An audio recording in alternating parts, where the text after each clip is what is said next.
Got Buzz Aldrin about to enter the studio, an American hero. He's got a new book called Mission to Mars, My Vision for Space Exploration. Pull that chair out for Buzz Aldrin. Buzz, Welcome back to the Opie and Anthony Show. Any relation to the Oh no. Opie on TV? Oh. Well, Ron Howard. No, I'm no relationship. No. You know, we got to... But I was named after him, sir. Because I looked like him when he was a little boy. We're on, too, just so you know. Oh, there we go. And we had Ron Howard. Pull up a chair, sir. And we discussed that, and it was a terrific day. Yes, Ron Howard is the TV Opie. Yeah, we had him on the show. No, this isn't the actor. This is the manager of the Beverly Hills Hotel. Oh, that's a different guy. Oh, really? I was going to a debate at the Reagan Library. Yeah. And my girlfriend tried to buy a tie downstairs, $60. She said, I'm not going to pay $60 for a tie. So Ron says, here, take mine. And then I'm walking down the hallway, and I remember I don't have a belt. He took his belt off. Wow. That's pretty cool. Well, that's what It's you good get. to be Buzz Aldrin, isn't it? You're an American hero, national hero. I need a tie. Guy just hands you a tie. Yeah, exactly. Well, you got a lot of crystals on or something. He wanted it back. Oh, he did. Oh, yeah. Oh, did he? What's all the crystals about? The bracelets. There's something going on there. Oh. Evil spirits. Yeah. Opies and so forth. Gotta keep those away. Buzz, pleasure to have you here, obviously. Yes. And you have Mission to Mars, My Vision for Space Exploration. Missions. We tried to put an S on it, and they... No, can't do that. Oh, so they just went mission. But you're talking multiple missions. This is ongoing. Right. Sustaining. They don't come back. Really? Okay, all right. Why don't they come back? Is it just the distance is too far, or how come A lot of reasons. We want to build up as rapidly as we can a sustaining number, and if you want 60 people there, it takes 20 years to... Nobody's going to build a 100-person spacecraft. Right. So you just get them there every 26 months. Ferry them over there. That's when Earth goes around twice and a little bit more. Mars goes around once. So Earth... A little closer, right. The timing has to be impeccable with the launch, Yeah, it does, yeah. Yeah. Do you build the habits? Omega watches. Yeah, the Omega watch. I remember those commercials. They were, hey, we're the watch of the astronauts. Do you build the habitat? How do you build the habitat first? Is there a lunar, something that builds it first before they arrive, or how do they build where they're going to live? Well, you need a short transmission time. Not even from the Earth to the Moon. That's a second and a half, 3 seconds round trip to see what whether it did what you told it to do. So we practice on the big island of Hawaii when somebody designs what the International Lunar Base should be about. So we practice and rehearse and so work out the kinks. Then we do it on the moon for the other international countries. We do it from a controlled base on the far side of the moon. It's a neutral gravity point 50,000 miles away. So we put a control center there to do the robotics science and for the caterpillar digging the crystals from the dark parts, the craters. But its big job is to learn how to land, to put these things together. And these are not small, they're big. And they got to travel over somewhat uncertain terrain. Right. And then dock with each other, hook up the electrical leads. Nobody knows how to really do that. Right. So that's why we got to practice to do it at the moon for the internationals and tourist type people. Wow, yeah. And then we do it from the moon of Mars onto the surface of Mars. And what about one thing they say with astronauts that traveling 3 years in space or whatever it is illness, cancer, broken bones, like these little? Do they have a technology yet where they can kind of monitor you on a microscopic level? Is that what they're working on to kind of catch these things before they get started in astronauts? Well, it's called an EKG. If you go to an auction, you can get Neils and buying EKGs at an auction during landing on the moon. Yeah, they're actually selling your EKGs from when you were touching down on the moon. Interesting. I thought at first it was just normal. Nothing was different. Yeah. But were you too little wound up? But it's taken several years to put together this plan that really tightens things up with the whole space program. We look at space policy as it evolved since rockets first came out. Sputnik, Yuri Gagarin, and our reaction to that with Mercury catching up during the Gemini program and Apollo. Then we start running into things where things didn't quite go right. We made some bad mistakes that took away what we would love to have today. Yeah. And then Bush said the same as the accident board, retire the orbiter at the end of 2010. That's 7 years to come up with a substitute. It's still isn't there. Right. That's a shame. It's I really it hurts to watch and see what's happening to the space program. The shuttle wasn't the original design at all. It wasn't? No, 2-stage, fully reusable, wings and wheels on the orbiter, wings and wheels on the booster. That's what we'd love to have now. Oh. But there are reasons why that didn't happen, and generally, like so many things, it's short-term objectives in politics. So this foundation is going to look at space policy, exploration, science, development, commercial, and security. Now, I'd put security first, but I'd be a warmonger if I did that. But it's also planetary defense from asteroids impacting. And what is really needed now is a test bed at the station for long-term life support. Okay, NASA needs that in a bad way. The space station needs something to do. And this Inspiration Mars mission with the married couple leaving in January of 2018 for 500 days flyby of Mars, that's a great stimulation. There's some other political stimulations that need to be cultivated by people like you even before the end of Obama's term. Yeah. Because if he helps who he thinks is going to win, then who he thinks is going to win has a marvelous opportunity as approaching the 50th anniversary of the first through the last, centered around the re-election of 2020. Okay? So either Obama's successor makes a meaningful commitment within 2 decades for permanence on Mars, or if he doesn't, she doesn't, why, the guy running against him or her says, well, no problem, because Obama didn't pay any attention to the 50th anniversary of Kennedy's speech sending us to the moon. Why should anybody in that administration care about 50th anniversaries and commitments to the future? Can you imagine what Earth history is going to be like 200-300 years from now when it records a leader on Earth of an organization that made a commitment and saw it follow through for human beings from the Earth to make a 2-planet system for human beings by beginning permanence on another planet? Be amazing. Now, that is going to go down in history. I had a religious guy standing next to me as I was explaining it, and that guy's going to be in history greater than Alexander the Great, Columbus, Genghis Khan,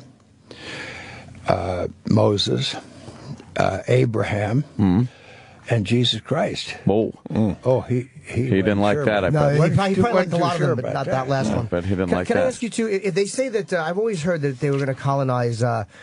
The one, what's it, Io, is that Jupiter moon, they said was a good candidate for it too? That's got volcanoes all the time. Oh, so is that not a good candidate? That's not a good place. But are there any of the Jupiter moons that are, or no? Maybe I'm thinking of the wrong one. Yeah, I kind of lose track of the names, but there's one one that has ice. And you can see the cracks in the ice. Yeah. And the ice may be 15, 20 miles deep. Ice on top of water, and at the bottom of the water, of course, may be the same tidal effects on on the rocks of this moon that may cause the same vents around which all sorts of animals are found here on Earth with no sunlight, just salt water and the minerals coming up from the deep vents. So there are a number of people think that might house some life. Of course, they breathe water and they don't come to the surface. And they don't text or that would be a little. Do you you've heard a lot of things talk about like astronauts that see these things when they're traveling, and I don't know whether to believe it or not. And there was a guy who came out recently. I don't remember his name. His name was you'll know him, Ed. He was an astronaut. Mitchell. Ed Mitchell. Yeah. And he said, Dr. Ed Mitchell, and he's saying that he saw extraterrestrial craft, or he said he saw something. And it's really hard to discount an astronaut. I mean, you can write off certain people. Oh, I don't find that any trouble at all. It's easy. You don't have trouble discounting that? He's a great one for psychic communication. So he was going to do an experiment when he went to the moon, and it was to look and concentrate on certain playing cards or numbers, whatever it was. And somebody back on Earth was to get the message. Huh. It was so wrong that they started thinking there must be a correlation with it being so wrong. Because it's so wrong. There has to be something. It must be some creature is reversing it. This Mars missions, though, people always look back at the Kennedy speech about the moon, and it's one of the great points of this country and what we achieved over that amount of time. And it was time, and a lot of work went into that, obviously, you know. Where is that passion these days with the American people, to the pride to see something like that happen again? I don't know, but I think, people wrote the history, a very classic history of that time period. Sure. And the timeliness of that commitment. And he drew a conclusion saying that the elements that were coming together at that time just could never repeat themselves. Right. And he didn't think there'd be any way. But if we submit things to the president like we did, and it's called a flexible path, which means you're ready to do a lot of things, but no destination and no time period, why then somebody in the administration, whether they were looking at my submission or not, which had tests of the interplanetary spacecraft, initial ones, were a 1 year you fly by a comet.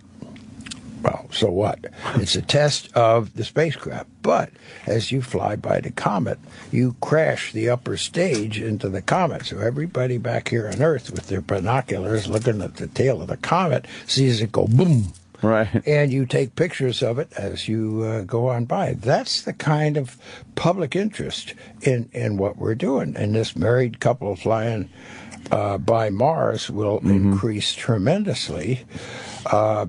I have to convince people that are sure that we should go back to the moon this time to stay. Right, it's a wonderful statement. But what it costs us to do that, we can lead bringing the nations together and deciding where the base is going to be, then build the base with a key element, an early control center hab module for the interplanetary craft, testing the temperatures that are very hot, very cold, and the radiation that's on the moon. I think it's a problem in that finance is looked at so much, the cost of all these things. But the technology and innovation for the people that comes out of the space program and these very grand ideas always pays off. It always winds up being better for people here on Earth. Well, unexpected things come along, and we learn, as I pioneered, that training for spacewalking is best done underwater in a spacesuit with neutral buoyancy. Was that your idea? No, not my idea, but I welcomed it because I'd been a scuba diver for almost 10 years. You were? Before then. Now, why a married couple too? Is that because literally do they have any experience with sex or the possible procreation in space? Is that something to do with it, or just so people could? Why a married couple? I'm not sure that there's enough room in that. Well, there's a very likely candidate of two people that I know quite well because we brought them into our diving group called the Sea Space Symposium. It's a couple that were 2 years in Biosphere 2, and they couldn't stand each other, so they got married. But they head up a company now that is building the long-term life support systems for the government Orion spacecraft, which I don't know whether it'll ever replace the shuttle. Now, back in 2009, we were looking at this gap if we don't fill it between a replacement for the shuttle and when the commercial guys will be able to take things to the space station. We're going to have a gap, and we've had one from the government. We flew twice past the 2010 deadline. But what I proposed in 2009 was, with 2010 coming up pretty soon, I said, no, let's fly the shuttle once a year. And we can get enough things done. Now, in between, 30 months before and after for that particular orbiter, then you got 6 months in between to be working on the next program, whatever it is. They didn't buy that, but look at who predicted we were going to have a problem and had a ready-made solution. Yeah, and now we're at the mercy of the Russians, I gather. Well, we're financing their space program. Exactly. I want to plug the book. It's today. amazing. I'm sorry. It's called. It is called. I'm going to get it absolutely right. It's called Mission to Mars: My Vision for Space Exploration, and it is out today, I believe. And you can get it in bookstores or at buzzaldrin.com. This book explains. And you got some great people on the back. It's always hard to get people on the back to promote this, but colonizing space is essential for the long-term survival of the human race, and this book shows us how. Stephen Hawking. So you have some really legit people on the back. He said we got 200 years to establish an off-planet habitation for the survival of people here in case of an asteroid impact, nuclear war, pestilence. There must be some other real tragedies. Yeah, there's some other bad stuff. It is a great way to kind of not have all your eggs in one basket, and if we do have the technology and the minds behind it, I don't see why we wouldn't do. Well, I mean, just think, the human race originated on Earth, either in the Garden of Eden or crawling down from the trees, and we've been here for how long?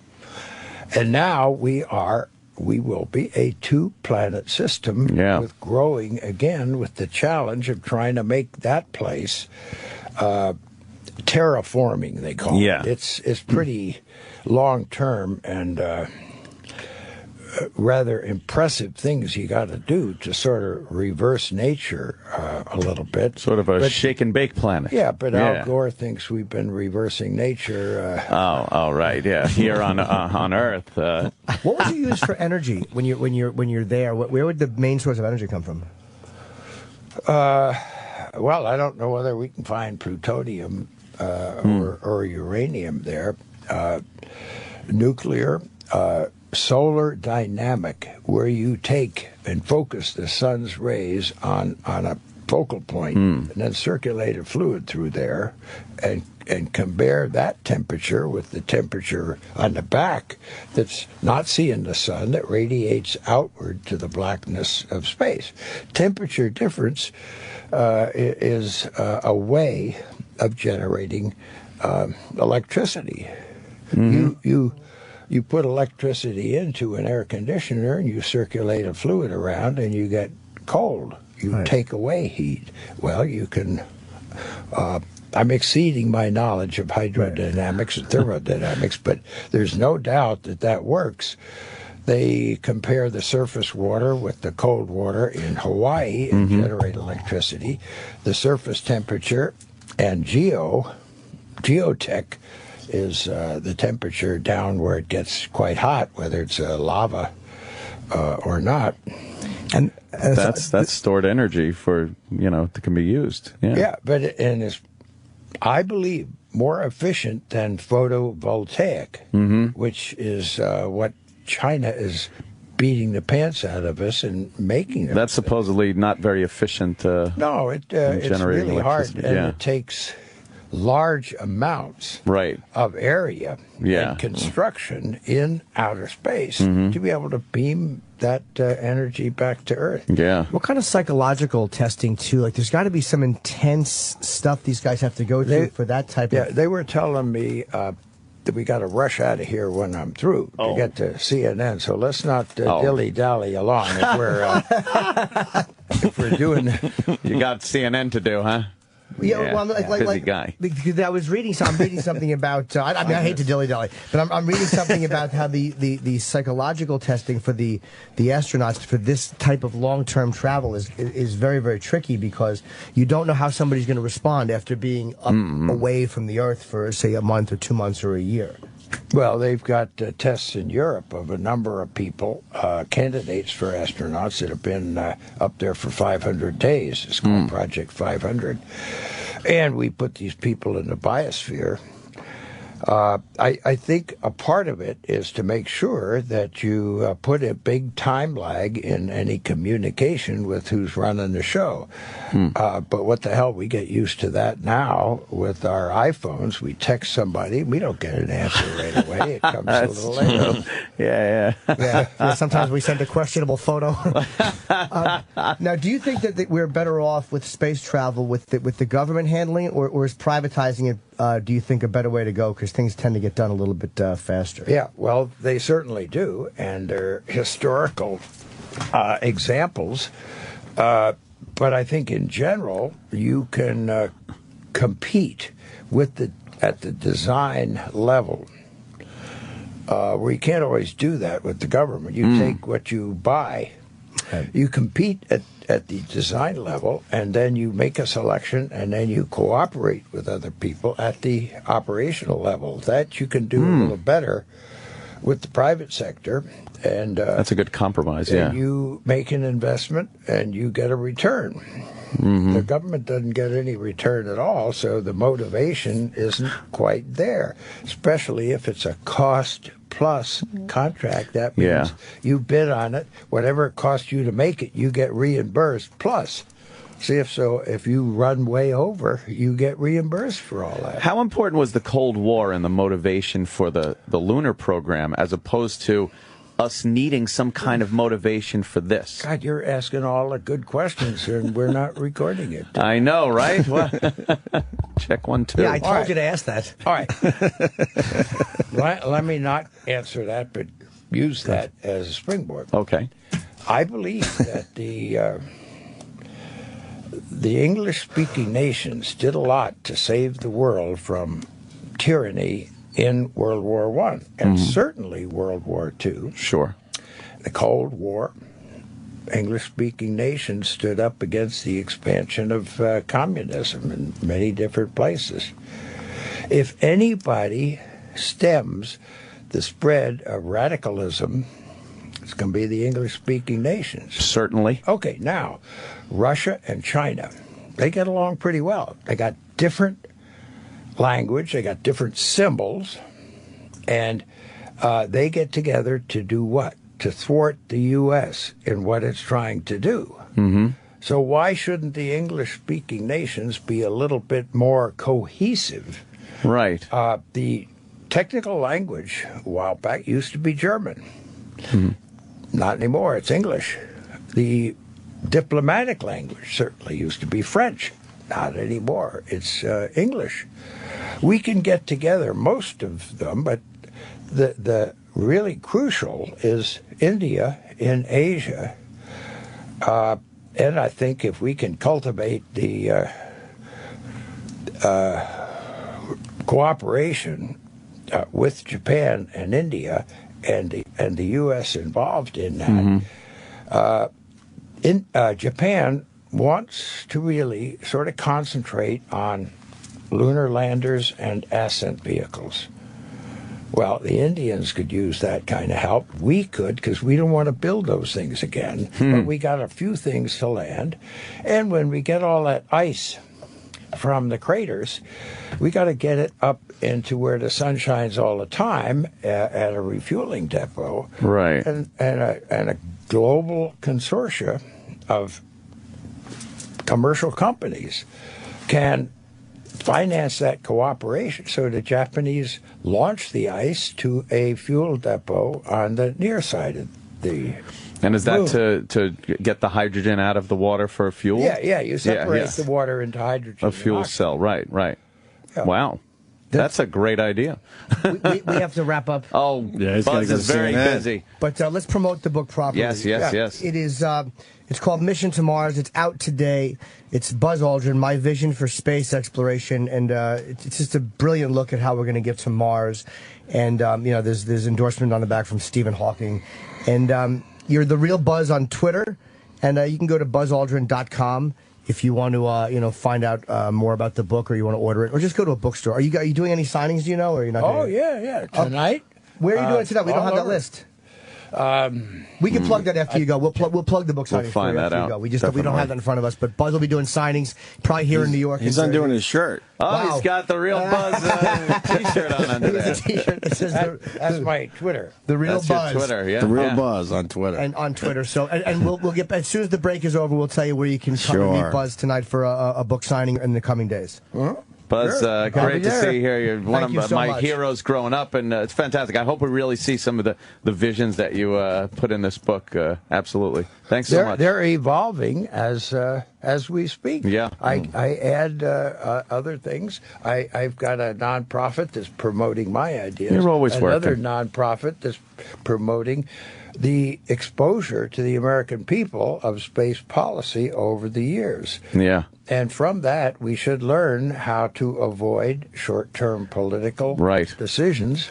Well, I think people like you that have done such amazing things for the program are very important for people to see and talk to you and read what you've written. And I think it keeps the space program keeps it alive. Yeah, we got to Thanks get so him out much, of here. Buzz. Buzz very Aldrin. much. I don't know. I don't know what just happened. I got to be honest with you. I tried to get to the bottom of his bracelets. He wouldn't answer that question, and then what the fuck happened? I don't know what happened on that. We on had this a one. fascinating interview with Buzz the Aldrin. second man to walk on the moon, Buzz Aldrin. Yeah. He's 83 years old. 83 what a years delight. young. And he's got what a What a delight. delight. And he's got a young girlfriend, by the way. Of course he does. Why shouldn't he? He's Buzz. Holy shit. She couldn't have been more than 45, I think. Or Chippy. Yeah, what's that?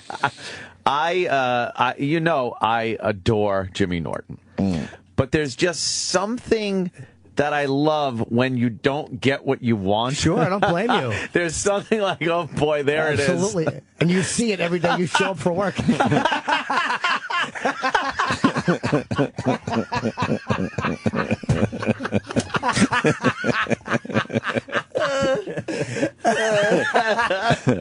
God damn. I try to get.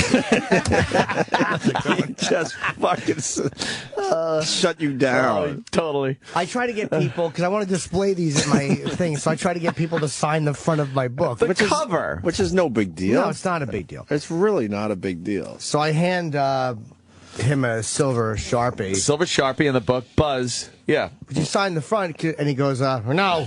And he opens it up.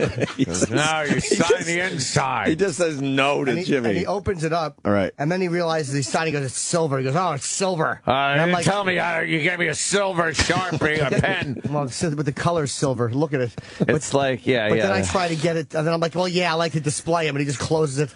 And hands it back to you. All right. It's like five and a half pages in.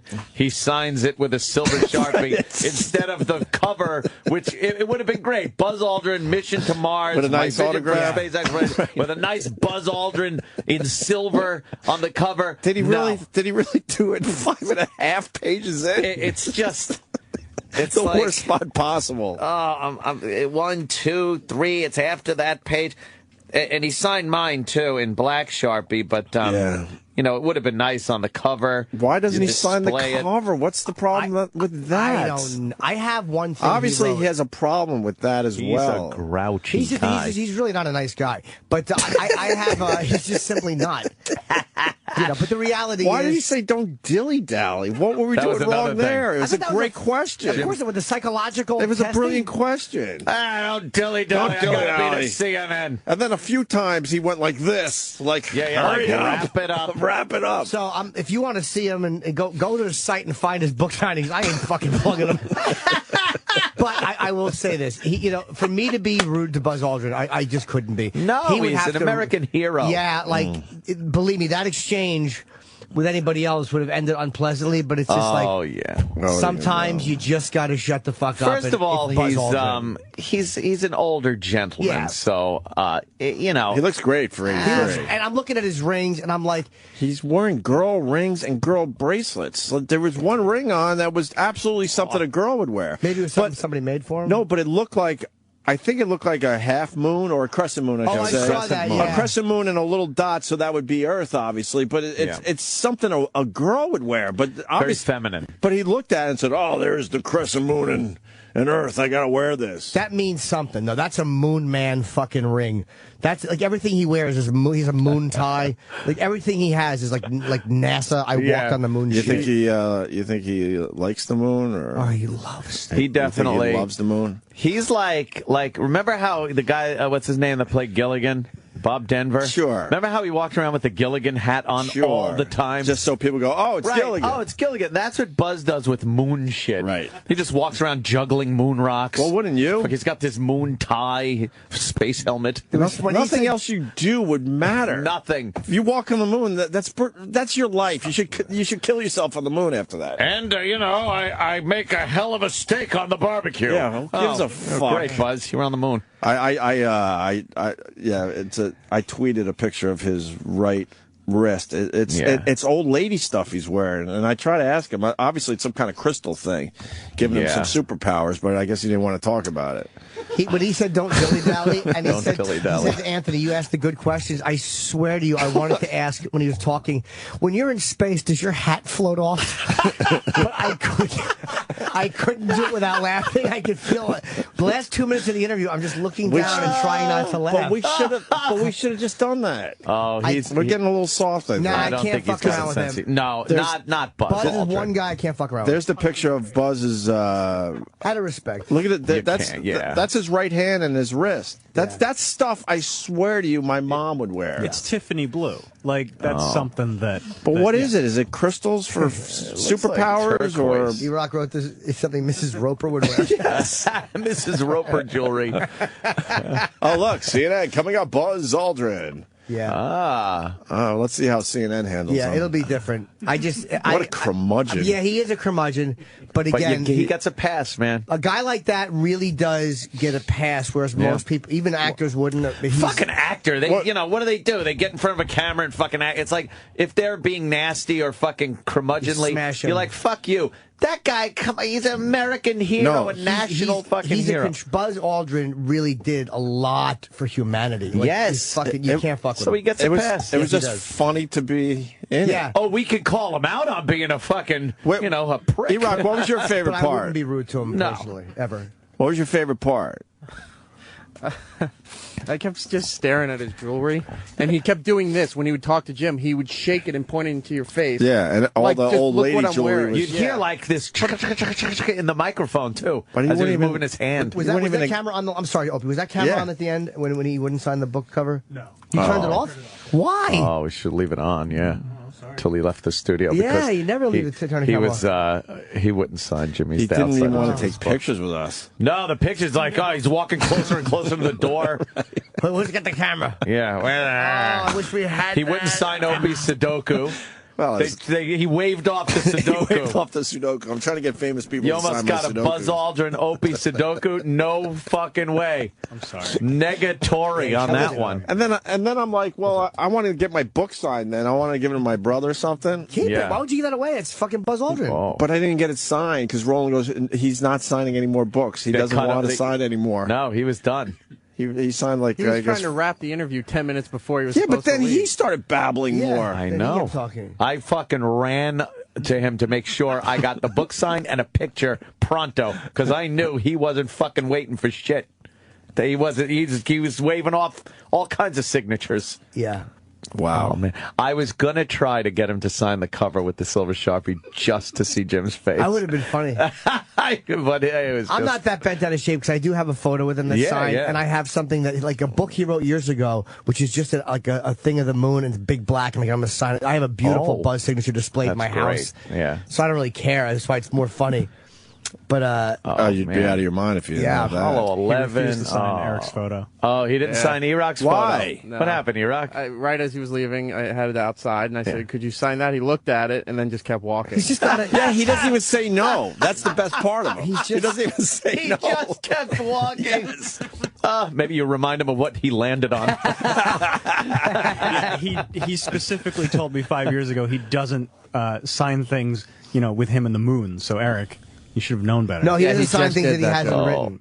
That he hasn't Yeah, I written. know. If he Yeah. wrote it, he would. He was sign very it. apologetic last time. What?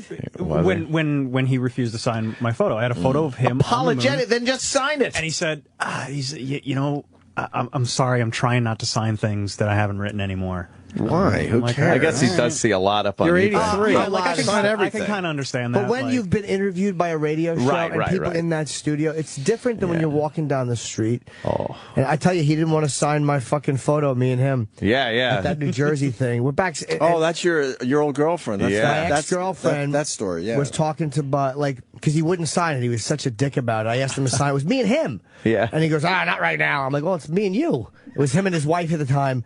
And he goes, and he just walked away. So I was like, fuck this. So my ex-girlfriend was with me, and me and Voss were inducting Abbott and Costello to the New Jersey Hall of Fame. So a few Horrible Pool Owners Association. Yes, we were doing a thing for fences.com. and she walks over to me, goes, "Give me the picture." I go, "What?" And she goes, "Give me the picture." And she goes, "He's going to sign it." Oh. So she takes it over and walks back a couple minutes later. And I've told this story before, and it was signed really nicely. Buzz Aldrin, Apollo 13, blah, blah, blah, blah. Like he 11. signed it, no, whatever it was. He signed it really nice. And I'm like, what the fuck did you do that? And she goes, well, this was what her take on it was.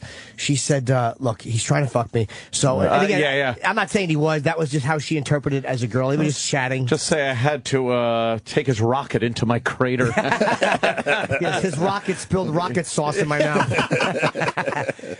But I guess they were just chatting, and as a girl, she interpreted it like that. But she said, like, look, he's trying to, he wants to fuck me. And I said, would you sign something? And he goes, sure. So she went back with this picture, and he goes, you got me. He's like, you got me. And then he goes, a little later. And then his wife just goes, just sign it, Buzz. I love that. She's had it with his nonsense. Just sign the goddamn But thing.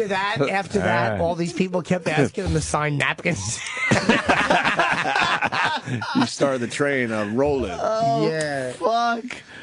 Yeah. I wonder if his whole demeanor and his whole life would have been different if he was the first guy out of that fucking lunar You think that's module. what this is all about? Maybe. It's, the fucking Probably middle child syndrome, But don't forget, Neil Armstrong became a recluse. He really did, yeah. He was very, very private. It's a weird thing with like when you talk to Buzz Aldrin, it's like he's talking about Obama. Like there's not a head of state he can't get access to. Right. There's not a head of state in the world that wouldn't. They want all to have meet to him. deal with him. Yeah, he's the second guy. Right. He's Buzz Aldrin. I mean, These guys, too, weren't, like actors and stuff. I think there's this kind of assumption that if you get popular, you're going to be famous. You're going to have to deal with this shit.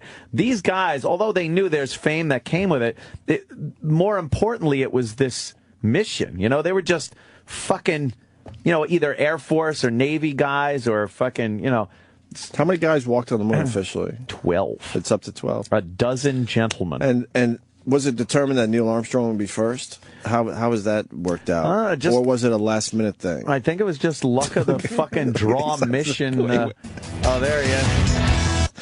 They have him over at He's saluting. CNN. he doesn't want to dilly dally. I love that he said dilly dally. He said dilly dally.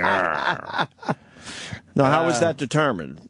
Did that ever come out? I'm not sure.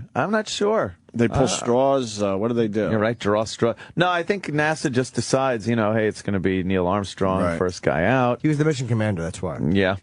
Yeah, I guess that's all it was. Yeah, I guess Or how it was Armstrong was a civilian at the time. I think Buzz was military, though. Yeah. Fucking amazing, though. Goddamn, take this rickety fucking piece of machinery and land on the moon with it, and then get back. Yeah, he gets a pass for being a prick. Yeah, it's to be rude to Buzz Aldrin, even though he's had guys be rude to. There's something that just, like, I would tolerate a good amount of shit from him. I really would. Yeah, honestly would. It's just like sometimes you just gotta fucking. You got to be respectful to a guy like that. I don't give a fuck. Yeah, if he spit on me, I'd probably object to it. Right. But him just being Why? a little... You'd have Buzz Aldrin spit on A you. little grouchy. Him just being a little grouchy, it's like, the guy fucking, he gave a lot, man. Yeah. He's a man's man. Dealing with that divorce, it couldn't have been fun either. Well, you just see her side of it all of a sudden. But You kind of do, right? yeah, he probably just tortured her. all those moon photos are of him. Every photo you see of those iconic pictures, that's all Buzz, taken by Armstrong, because Armstrong had the camera. I think there's only like 1 or 2 pictures of Neil on the moon. There's Mission to Mars. Let's see how it goes. Let's see. Awesome. With those words, Neil Armstrong, Buzz Aldrin, Michael Collins stitched themselves into the fabric of American history. Now, almost 44 years after the U.S. won the race to the moon, famed astronaut Buzz Aldrin is making his case for a new focus, Mars. In his new book out today, Mission to Mars, My Vision for Space Exploration, he makes the argument for continued space exploration, both robotic and human. Author, veteran astronaut, and space advocate Buzz Aldrin joins us now. We're so happy to have you this morning. Thank you so much. Well, thank you. While you were kind of reading that, I thought my observation about Philip Baumgartner, one giant leap for Red Bull. So listen, Mars is a NASA priority. We know that from the chief. That is very important. We also know that it's a priority for you. So why is it such a priority? Why should we buy into having a human on Mars? Humans on Mars permanently is the objective of making humanity on Earth a two-planet system race. Sustaining of catastrophe here on Earth, and inspiration to our young people. After Apollo, the United States was right up there in science, technology, engineering, and math. Okay? We need that kind of inspiration, and that kind of commitment can be made again when? 50th one part anniversary inspiration, 2 parts perspiration. That's what I say. Attaboy. You go to the moon, my lunch pail floats away. I stay here on the job site. The re-election. You got heroes right here on the job site. You go build everything on the sun. Obama. And he or she will need his help. Same exact. Listen to the jewelry. I want to read something you wrote in the book. You say America should chart a course of being the national leader on this international activity to develop with the moon, but not by spending money placing U.S. government people on its surface. There's no need to spend our money on landers and other things that we've done before. So where do you want to see the space program heading now? The space shuttle program is retired. It's all about colonizing. Now he's going to go about the space shuttle. It's about two planets for the world. Space shuttle. Now watch. Well, a lot more goes with that, and has to lead up to that. For example, when I submitted my choices for the future in 2009, I didn't stop flying, as the accident board said, and as President Bush said about the shuttle at the end of 2010. I just said, let's fly the shuttle once a year. We've got a big gap. He looks good on TV, though. Buzz looks good. I'm not saying that got color in his face. Nice white head of hair. Course to it looks take. familiar, doesn't there it? were many looks like someone we know. It's him! Retiring the orbiter. I'm just saying that I had the foresight I to can hear say that clanking. we're going to be financing the Russian space program to take our people up to these girls are like, oh my God, what do we do? Well, that doesn't make sense. They're about to shut it down. Led the world so thoroughly 44 years ago. And you explained that very well in Mission to Mars. Buzz Aldrin, my vision for space exploration. Oh, that was it. Christine really wants a signed, as do I, for our children. We're delighted to have you here. Good luck. You're so happy? Right? Humans permanently sign on Mars the and on cover. Earth. Thank you so much for joining us today. We appreciate it. Buzz Aldrin. That's what you're the smiling, happy sign-off? You phony. You phony. We gave you 25-minute book plug. They gave you 30 seconds. I've been kidnapped. Oh, my God. They zipped right there. You couldn't be happier to sign it. Sure, no problem. I'll sign it wherever They you asked want. him on the air, though. Yeah. It's amazing. They probably knew he was going to rush out. He loves fucking ladies, is what it is. He loves the ladies. Let's go to Josh in Boston. Josh. Hey, how you doing, Open? Oh, that. Josh. Hey, I know why the holdup with him being second on the moon. He wouldn't sign the paperwork with a purple Sharpie. All right. I didn't hear you say That was good. So there's our Buzz Aldrin. Oh, my God. There's Perfect. moon rocks in my book. Moon rocks in the book? April Fools. I hate April Fools. You don't like it? No. April Fools. Edgar stinks. Just trying to be funny. All right, we're going to do another break here. Fucking Buzz. By the way, there's a real buzz about Grocery Man. Yes. There's an actual buzz about it, huh? Yeah. I saw the little illustration. Pretty A couple cool. different illustrations of Grocery Man and the tales of. Well, we'll have to get into that after the break. Yeah. And maybe some more info on the Cleveland thing. And other things. Sure, I'd be happy to, ladies. Could you see if he, like, on camera, he takes it and starts signing the cover and looks right into the camera and smiles? You want to sign the cover, you can display it. You can display it at home if you want. I don't sign the cover. Do you have a Sudoku puzzle I could sign? Or maybe a picture with me and you. Yeah, I'm a space kid, that right, Ant?